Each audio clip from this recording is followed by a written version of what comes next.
నమస్తే, welcome to our channel. నేను సిరి. AP రాజధాని అయిన అమరావతికి కొత్త పెట్టుబడులు వస్తున్నాయి. అది కూడా ఏంటంటే విదేశాల నుంచి వెళ్ళి పెట్టుబడులు వస్తున్నాయి. అది కూడా ఏంటంటే 2 లక్షల కోట్ల రూపాయల వరకు అక్కడ పెట్టుబడులు పెట్టడానికి అక్కడ ఉన్న వాళ్ళు ముందుకు వస్తున్నట్టు మనకి వార్తలు వస్తున్నాయి. అయితే దీనివల్ల మరి ఏపీ రాజధానికి శుభవార్తనా లేకపోతే ఏంటి, అక్కడ ఉన్న ఎవరైతే నిరుద్యోగం అవుతూ ఉన్నారో వాళ్ళకి ఉపాధి కల్పించే అవకాశం దొరుకుతుందా లేదా అనేది మనకు వివరించడానికి మనతో పాటు ఉన్నారు ప్రముఖ సీనియర్ జర్నలిస్ట్ డాక్టర్ దుర్గవడ్లమణి గారు. నమస్కారం. నమస్తే అమ్మా. మేడం, ఇప్పుడు చూస్తున్నట్టయితే ఈ కొత్త అంటే ఏపీ రాజధాని అయిన అమరావతికి కొత్త పెట్టుబడులు, అది కూడా ఇలా నార్మల్గా కాకుండా ఎన్ఆర్ఐ నుంచి వెళ్ళి, ఆస్ట్రేలియా నుంచి వెళ్ళి, అమెరికా నుంచి వెళ్ళి 2 లక్షల కోట్ల రూపాయల వరకు కూడా పెట్టుబడులు పెట్టడానికి వాళ్ళు ముందుకు వస్తున్నారని చెప్పేసి వార్తలు వస్తున్నాయి. దీంతో ఉద్యోగం లేని వారికి ఉపాధి కల్పన కూడా వస్తుందని చెప్పేసి మరి వార్తలు వస్తున్నాయి. ఇది నిజంగా సాధ్యమయ్యే పనేనా అంటారా? ఎందుకు సాధ్యం కాదండి, ఖచ్చితంగా సాధ్యమవుతుంది. మనం డే 1 నుంచి చెప్తున్నాం కదా, చంద్రబాబు నాయుడు గారు వస్తే అభివృద్ధి చెందుతుంది, సంక్షేమం ఒకటే కాదు అభివృద్ధి. ఆయన చెప్పింది అదే, మీరు సంపద పెంచండి, సంపద పెంచితే సంక్షేమాలు ఇవ్వండి. ఆయన స్లోగనే అది కదా, సంక్షేమం కంటే ముందు సంపద సంక్షేమం. ఆయన డే 1 నుంచి చెప్తున్నది అదే. నిన్న కూడా ఆయన కుప్పం సభలో ఏం చెప్పారండి, మీరు అనుకున్నంత ఆశాజనకంగా అక్కడ పరిస్థితులు లేవు, అంతా ధ్వంసం చేసి పెట్టారు. అయినప్పటికీ నేను అభివృద్ధి పదంలో రాష్ట్రాన్ని ఉంచుతాను, నాకు కొద్దిగా టైం ఇవ్వండి అన్నారు ఆయన. నేను మొత్తం నా ఎఫర్ట్స్ అన్నీ పెడతాను. ఎంత హోష్తో మాట్లాడారంటే ఆయన, ఒక 74 years వ్యక్తి ఆ రకంగా మాట్లాడటం ఒక ముఖ్యమంత్రి స్థాయిలో, అసలు ప్రజలు నిజంగా ఆనందపడ్డారు నిన్న. మనకి కావాల్సింది ఇదండి. మీరు జగన్మోహన్ రెడ్డి గారికి చంద్రబాబు నాయుడు గారికి ఉండే డిఫరెన్స్ ఇక్కడ మీరు చూస్తున్నారు. ఏ రకంగా ఇప్పుడు నేను చిన్నవాడిని కానీ నాకు సత్తు ఉంది అంటారు ఎవరు, జగన్మోహన్ రెడ్డి. మీకు సత్తు ఉంది కరెక్టే, కానీ ఏం చేశారు మీరంతా విధ్వంసం చేసి పెట్టారు. మీరు మొత్తం దోచుకున్నారు. 26 ప్యాలెస్లు కట్టారు. అంటే ఒక్క ప్యాలెస్కే, ఒక్క ఆఫీసు కార్యాలయానికే పర్మిషన్ ఉంది, 26 ప్యాలెస్లకి పర్మిషన్ లేదు.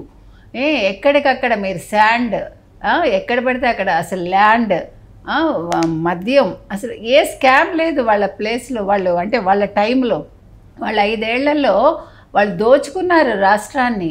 గంజాయి, అసలు చిన్న పిల్లలు ఈరోజు మీరు చూసారంటే ఎన్ని అసలు అత్యాచారాలండి, ఎందుకు జరుగుతున్నాయి ఈ అత్యాచారాలు? చిన్నపిల్లలు ఎందుకు ఇట్లా తయారయ్యారు?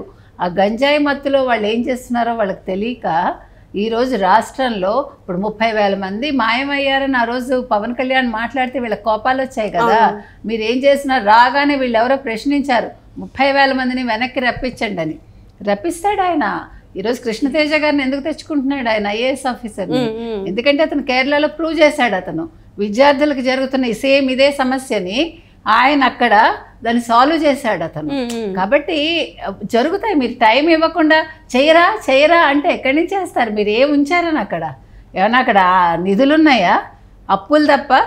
సో వాళ్ళు అంటే ఇప్పుడు వీటన్నింటికి అంటే చంద్రబాబు నాయుడు గారు వస్తే ఏం చేస్తారు అని ప్రతిపక్షాల ప్రశ్నలకి ఇవాళ ఒక సమాధానం ఆస్ట్రేలియా కాన్సులేట్ జనరల్ సిలై జాకీ అనుకుంటా ఆయన పేరు. ఆయన వచ్చి పెట్టుబడులు పెడతామని ముందుకు వచ్చారు. సిఆర్డిఏ కమిషనర్తో మాట్లాడారు. సో ఇవన్నీ కూడా శుభసూచకాలు. మీరు చెప్పినట్టుగా 2 లక్షల కోట్లు వచ్చాయంటే, ముందు మీకు ఇంకో విషయం గుర్తుంటే, మీకు అమర్నాథ్ తెలుసు, గుడ్డు అమర్నాథ్ అంటారు. అమర్నాథ్ ఏం మాట్లాడాడంటే, కోళ్ళు గుడ్లు పొదగడాలు మాట్లాడాడు.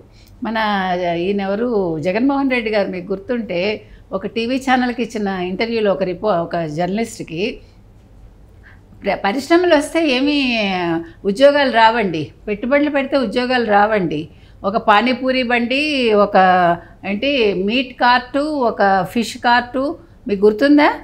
చేపలు పట్టడం ఎలా నేర్పించాలో ఇలా చేయబట్టుకుని తీసుకెళ్ళి 4 ఏళ్ళు చేయుతది చేపలు పట్టడం నేర్పిస్తే. ఇవన్నీ ప్రజలు మర్చిపోరు. అంటే ఎంత అజ్ఞానంలో ఒక ముఖ్యమంత్రి స్థాయి వ్యక్తి ఆ రోజు ఉన్నాడో మనం చూసాము. ఈరోజు ఒక చంద్రబాబు నాయుడు గారు అంటే ఏంటి, ఎందుకు అంతర్జాతీయంగా చంద్రబాబు నాయుడు గారికి ఇంత పేరు, ఇంత ప్రతిష్ట, ఎందుకు ఈరోజు కేంద్రం చంద్రబాబు నాయుడు గారి వైపు చూస్తోంది అన్నదానికి ఇదొక తార్కాణం అండి. కాబట్టి ఈరోజు ఆస్ట్రేలియా నుంచి ఆయన వచ్చారు అంటే, ఇంతకుముందు కూడా మొన్న కూడా ఎవరో వచ్చారు మనకు గుర్తుంటే. సో మనకి ఎప్పుడైతే పరిశ్రమలు వస్తాయో, పెట్టుబడులు వస్తాయో, యువతకి ఉపాధి దొరుకుతుంది, ఉద్యోగాలు వస్తాయి. ఇవన్నీ కూడా అంటే మనం ఎప్పుడూ చెప్తాం ఒక దాన్ని బట్టి అవన్నీ ఇంటర్లింక్డ్. ఒక దాంతో ఎన్ని పరిశ్రమలు అభివృద్ధి చెందుతాయి. ఎందుకండి చిన్న చిన్న టీ కొట్లు వాళ్ళు పెట్టుకోవడానికి అవకాశం ఉంటుంది. మీకు గుర్తుంటే ఒక టీ కావచ్చు, ఒక టిఫిన్ సెంటర్ కావచ్చు, ఇట్లా మీకు పెరుగుతుంది. ఒక చిన్న గ్రామం ఒక కుగ్రామం కాస్త చిన్నపాటి పట్టణం అవుతుంది. అంటే అక్కడ మీకు రియల్ ఎస్టేట్ పెరుగుతుంది.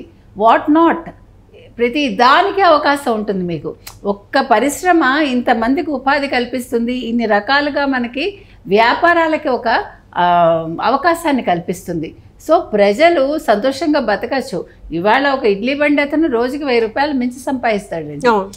అది చాలా సింపుల్. ఎందుకంటే ఇప్పుడు యువత ఎట్లా అయిపోయారు, టైం లేదు, వండుకోవటానికి టైం లేదు కాబట్టి వాళ్ళు డిపెండ్ అవుతున్నారు. మనం ఎవరిని తప్పుపడడానికి లేదు.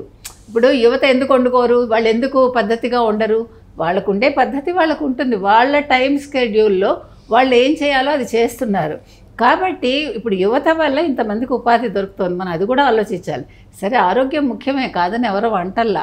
సో ప్రతి ఒక్కటి కూడా ఇంటర్లింక్డ్ అండి. ఈరోజు మనకి ఈ కాన్సులేట్ జనరల్ రావటం అనేది చాలా శుభసూచకం. ఇంకా చాలా వస్తాయి. ఇప్పుడు మనకి అమరావతి కనుక మనకి రాజధాని అయిపోతే మనకి రియల్ ఎస్టేట్ ఎంత భూమి ఇప్పుడే మొదలైపోయింది ఆల్రెడీ.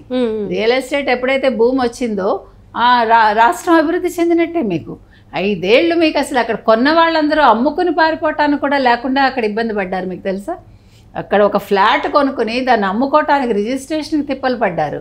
ఒకటి కొనాలన్నా కష్టమే, అమ్మాలన్నా కష్టమే. లోకల్ వాళ్ళకి వాళ్ళు డబ్బులు ఇచ్చుకోవాలి. సో ఇవన్నీ కూడా కనిపించని దందాలు ఎన్ని చేశారంటే వైసీపీకి చెందిన రాజకీయ నాయకులు కావచ్చు, వ్యక్తులు కావచ్చు, అసలు అన్నీ భ్రష్టు పట్టించి అసలు బూతులు లేకపోతే కొట్టడాలు, వాళ్ళని నానా యాగి చేయటం ఇవన్నీ జరిగాయండి. సో ఇప్పుడు ఊపిరి పీల్చుకుంటున్నారు ప్రజలు కూడా. సో ఇవన్నీ కూడా చాలా శుభసూచకం మనం చెప్పుకున్నట్టుగా. కాబట్టి త్వరలో మనం కనీసం ఒక 1-2 ఏళ్లలో తిరిగి ఆంధ్రప్రదేశ్ గాడిన పడుతుంది. ఆయన చంద్రబాబు నాయుడు గారు అదే చెప్పారు, నాకు గాటిని పెట్టడానికి కొంచెం టైం కావాలి, నేను చేస్తాను అని ఆయన హామీ ఇచ్చారు. ఆ హామీకి ఇదేనండి తార్కాణం. So let us wait and see.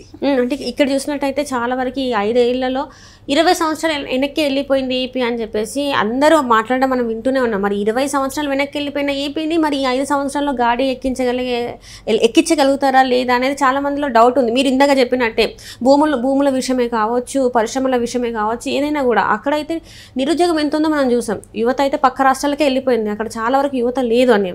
మరి వీళ్ళందరికీ ఎలా అంటే వాళ్ళకి ఎట్లా నమ్మకం కల్పించాలి? ఎట్లా నమ్మకం అంటే ఇప్పుడు ఐటీ వాళ్ళు మొన్న చంద్రబాబు నాయుడు గారిని అరెస్ట్ చేశారండి ఫర్ ఎగ్జాంపుల్. అప్పుడు ఐటీ వాళ్ళందరూ కూడా ఏం చేశారు, వాళ్ళ మద్దతు పలికారు, ఆయనకి సపోర్ట్గా నిల్చున్నారు, అవునా? కాబట్టి ఈరోజు ఐటీ వాళ్ళు మేము మా రాష్ట్రానికి వచ్చేస్తాము అంటే ఆయన అది కూడా హామీ ఇచ్చారు. మీరు మీ ఇళ్లల్లో ఉండి మీరు ఉద్యోగాలు చేసుకునేలాగా నేను ఇండస్ట్రీస్ని తీసుకొస్తాన్నారు. ఇప్పుడు ఈ కంపెనీలన్నింటితో మాట్లాడి ఇప్పుడు ఒక ఇన్ఫోసిస్ కావచ్చు, లేకపోతే డెలాయిట్ కావచ్చు, ఈ కంపెనీలు ఉన్నాయి కదండి, ఇవన్నీ అక్కడ పెట్టించారనుకోండి ఫర్ ఎగ్జాంపుల్ ఒక 1-2 ఏళ్లలో. సో యువత మళ్ళీ వెనక్కి వస్తారు. అది పెద్ద విషయం కాదు. ఎందుకంటే he can do that. Chandrababu Naidu గారు కెన్ డూ దట్. ఆయన ఒక వ్యక్తిగా, ఒక ముఖ్యమంత్రిగా ఆయన చేయగలరు. అది ఎప్పుడైతే మీకు ఇవన్నీ సాఫ్ట్వేర్ వచ్చేసిందంటే రాష్ట్రం అభివృద్ధి పదంలోకి వచ్చేసినట్టే. కాకపోతే 5 ఏళ్లలో చేయగలరా అంటే 5 ఏళ్ళు సరిపోదు. 5 ఏళ్లకు ఒక 50% చేస్తే ఓకే, గాడిని పడ్డట్టే. 20 ఏళ్ళు వెనక్కి వెళ్ళిన దాన్ని, 30 ఏళ్ళు వెనక్కి వెళ్ళిన దాన్ని 5 ఏళ్లలో ఆయన చేసి చూపించారంటే అప్పుడు ప్రతిపక్షాలు సిగ్గుపడాలి వాళ్ళు చేసిన తప్పుడు పనులకి. ఇంకొక 5 ఏళ్ళు అవకాశం ఇస్తే ఆయనకి కళ్ళు మూసుకుని రాష్ట్రం నెంబర్ 1లో ఉంటుందండి అంతర్జాతీయంగా కూడా.